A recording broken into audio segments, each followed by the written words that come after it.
there's basically two variables on this machine that you can change. One is the frequency, the number of times per second it goes up and down, which varies between 30 and 50. And then the other is the amplitude, which is high and low. Correct. So, and I don't know the displacement on the platform that it does, but can you translate those settings to a G setting? Yeah. Basically, we have 6 strength settings that we stay in. So the frequency is the rate of speed of the vibration. So it's either 30, 35, or 40 times per second. So that plate is vibrating and returning 30 to 40 times per second. I thought it goes up to 50. It does go to 50. 50, we realized became a little bit too aggressive. So the newer machines go to 45? We keep our training parameters between 30 and 40. Okay. It became a little bit more of a twitch. Okay. And we weren't optimizing the blood flow. And then the other thing is not only the frequency, how fast the plate is vibrating, the other thing is how far the plate dissipates and returns, which allows us to maybe, in layman's term, that allows us to go from 10-pound dumbbells to 30 and then added from 30 to 60. It just allows us to double the amount of force that we can apply, so it gives us more training applications. And the plate at low amplitude is only dropping about 2 millimeters. Again, it's something that you won't visually ever see. And then when you go from low to high, we like to say if you start at one wall and run to the other wall, and it takes you a couple seconds, and then you have to come back. And we want you to do this exact same thing, but we actually want to go from that wall all the way back. They're in the same settings. You have to go twice as fast. So when you go from low to high, we go from 2 millimeters up to 4 millimeters. And what we've done is we just double the amount of power output. So that gives us another strength variable from 30 high, 35 high, and 40 high, which basically at the lowest setting, it's 1.8 G-force. So we usually, just layman's terms, we like to say you basically, once you step down there, you double your body weight. Okay. And then we then kind of stair step that from 35 low is 2.1, and then we go to 2.7, and then once we get to high, it's 30 high is 3, 35 high is 4 G-force, and 40 high is 5 G-force. So we would take somebody up to 5 G-force before we actually before we even put a barbell or dumbbell in there, because Newton's law says when one goes up, the other one goes down. Well, if I stand on there, I can increase acceleration, but if I grab a dumbbell and grab it, now it's probably the only mode of training that actually can increase mass and acceleration. So it takes Newton's law and kind of throws it on its head. Now this is based on the assumption that you're transferring all of that acceleration into the body. Now when you have an interface like this pad here between the actual platform and your body, does that change the G-force at all? It dissipates a little bit of the vibration. So the plate is still coming back. All that's going to do is take away a little bit of the transference of vibration. So it's a way for us to either acclimate somebody a little bit easier into it. Just softens the blow a little bit. This is the pad we're talking about. It's not a foam pad, but and really the pad that we use it is mainly just as a way, just as a little bit more of a comfortable buffer between your body part and the platform. But we like to encourage as much that you can do without the pad. You're going to get maximal transference of vibration. Okay. So we talked about a little bit. It's an application of force. Number 2 is, as we talked about, it's just the volume of work, because it's a reflex. When the plate drops, your muscles think that the earth just left, so it contracts. So it sends a message. It's just kind of like the knee test that you would go to the doctor, and that test is a reflex. All he's doing is testing your reflex mechanism, and that's something you just don't control. So the benefit here is how many times I like to say, how many times does this thing get in the way of physical performance? I'm not in the mood, it's snowing out, and I don't have time. If somebody tells me, give me 4 more, I'm in the mood for 2 more. Quite a bit of the time, this mental block is really kind of determines how far we want to progress, whether it's an athlete or just our average clients. So knowing that we have a reflex mechanism, that allows us to get the volume of work done. We can actually recruit more muscle fibers just because it is a reflex.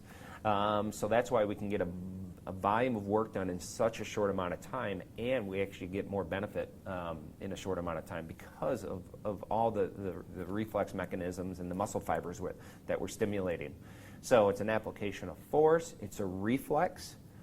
The other thing is, the benefit is how many times do we have an injury that we have to work around, and I might have a neck problem, a shoulder problem, a bad back, but the only way I'm going to get stronger is by putting weight on either a squat bar or something. So really, there's some external compression that we don't really recommend, and knowing that the force actually comes from the feet up, that allows us to work with people and put them in pain-free positions to get them stronger and start getting the benefits that normally they couldn't necessarily do using dynamic mass-based training. I like to kind of put the equation, I give people 2 different machines that they can use for the same muscle group, and it's just the calf. We can either do a calf raise where you go to the machine. We've all seen at the gym where you kind of climb inside and the pads are on your shoulder and your legs are locked out, and you do calf raises, and you're just flexing your toe. But there's a whole lot going on between your shoulders working its way all the way down to the ankle. Or you can now go to the machine right next to it where you sit down, you put the pin in, and actually you just now press on the machine, and the force comes from the feet up. So it's the same movement, but you don't have a lot of the work going on in between that really could determine or be a detriment to someone's physical capability. So for us, having the distribution from the force up allows us to work with people in much pain-free positions. And I also like to say you're as only strong as your weakest link. So if you have a healthy right knee and a weak left knee, when you try to do any dynamic movement, you're going to have some restrictions. So then it becomes now you have to train unilaterally to get the benefits for both. But I can get both positions. I can get you in position here to really get the benefits, and it's pain-free. And knowing that, plus that circulation is going to allow really that increased mobility to actually get into some positions that you normally wouldn't be able to do under dynamic mass-based training. And we've talked about the use for rehabilitation for injuries and also for strength training, but really one of the most important ones from my viewpoint is and really what motivated our whole team to become excited about this is its application to improve flexibility. Yeah. Because it's such a challenge, and almost, all of us have tight hamstrings. We're definitely going to see some hamstring exercises here. Yeah. And so to improve that flexibility, because if you're tight, you're going to be predisposing yourself to increase in injury. Yeah. Yeah. So it's just tough to do any type of regular exercise program or sport, even more so in a sport where you're exposing all these different movements and have some tight muscle group and not get injured. Yeah, and how many times do we get up, we drive to work, we sit at our desk, we drive to the gym, and then we do a series of exercises, and we're never, ever back in proper alignment to then absorb the force. And because people are like, well, this isn't a natural way of training. I said, well, really, the most natural resistance that you're having all day long is gravity. That's why it kind of beats you up at the end of the day, right? The shoulders are leaned forward, tough day at the office. So having the flexibility component allows us to get into an upright position, gives us into a position better to absorb the force that we want to when we do our strength training or any other mode of training. So that's why and I always say, if you can, the 3 fastest way to really show somebody the difference is flexibility, strength, and the massage component, because it's really the 3 fastest way to make a difference in someone's kind of physical wherewithal. So the stretching, the mobility, the flexibility is a huge component, and it's only going to allow anywhere from 3 to 5 minutes. And in 3 to 5 minutes, I can get you in a position that you're absolutely going to be ready to go. The nervous system's turned on, you got circulation, warmth, and you're now in the proper position to have the body be absorbing force. Okay. So do you want to maybe now discuss some of the ways, a little bit more about the machines and how to use it, the machine and how to use it, and then we can maybe review some different protocols. Yeah. We can talk a little bit about really the machine itself. So as you can see, we do have a pad, and the pad we use kind of, again, just as a buffer whenever we put our skin on there. The console is set up where really there's kind of a start, stop, and a repeat. We kind of get into the machine, so for us we kind of have to get into the machine just to kind of set our settings, and we have certain settings for our 5 elements. So we kind of hit start, and that start allows us, at this top corner here, allows us to then kind of set the settings that we want. And then that allows us also to then get in and change the frequency, which is the top line of the machine, 30, 35, 40. On some of the models, we still have 50 hertz. The second line, which you would see, would be time. And we have 30-second applications, we have 45-second applications, and we have 60-second applications. So we have applications for different time settings. And then finally, what we have on this model is low and high, and that's what we talked about just briefly on the amplitude. That's how far that plate dissipates. So really, those are all the key ingredients to the console. The plate is vertical displacement. We're built to withstand gravity, so it makes sense for us to kind of be in alignment that if we do any kind of force, it's gravitational force. It's directly up and down. So the plate is a vertical motion. We do get some resonancy benefits, so we actually get some displacement of the vibration side to side and forward and back, which allows for even more of a proprioception. So it allows us, if you're doing any training on any kind of unstable tool, you know how that unstable makes things work a little bit harder. So the plate actually gives you that benefits, but it's mainly vertical with some dissipation of vibration in both forward and back and side to side. So you'll really notice that quite a bit on the balance exercises. And then once you're in position, you would hit start again. The machine would turn on. We always like to put you in the position that you're ready to then get into. It's sometimes harder to cue people once the vibration is, because that's all they think about is this thing's vibrating. Then once the machine goes through its time period, it turns off on its own.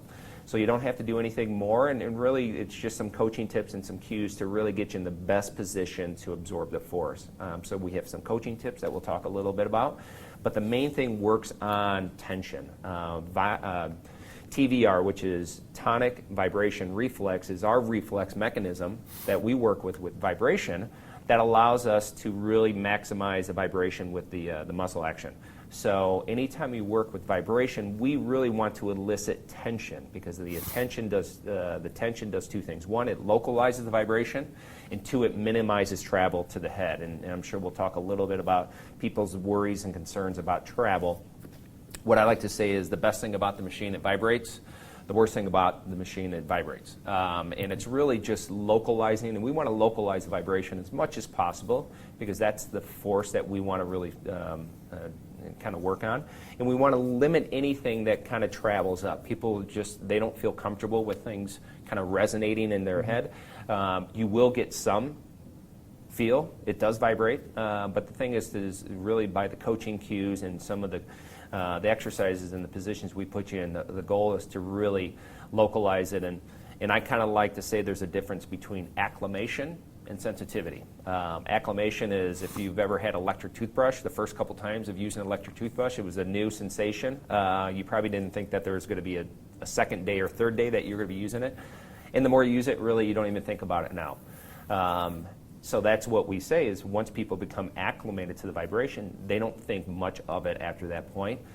But for some people, which is really the main deterrent of the mode of training, is if they have a sensitivity to the vibration, which would be people with an ear or an eye, which might be vertigo, detached retina, motion sickness, really some sensitivity and vibration. And people always ask, can I use it if I have these conditions? And it's very subjective. I've had people with detached retina and vertigo use it, love it, purchase one for their home, and I've also had people with those conditions just get on it, try to use it, and realize it's just a little too sensitive for them. So we say really the best way for us to determine that is for you would have to go somewhere and try that out, because the only person that would actually know that would be you.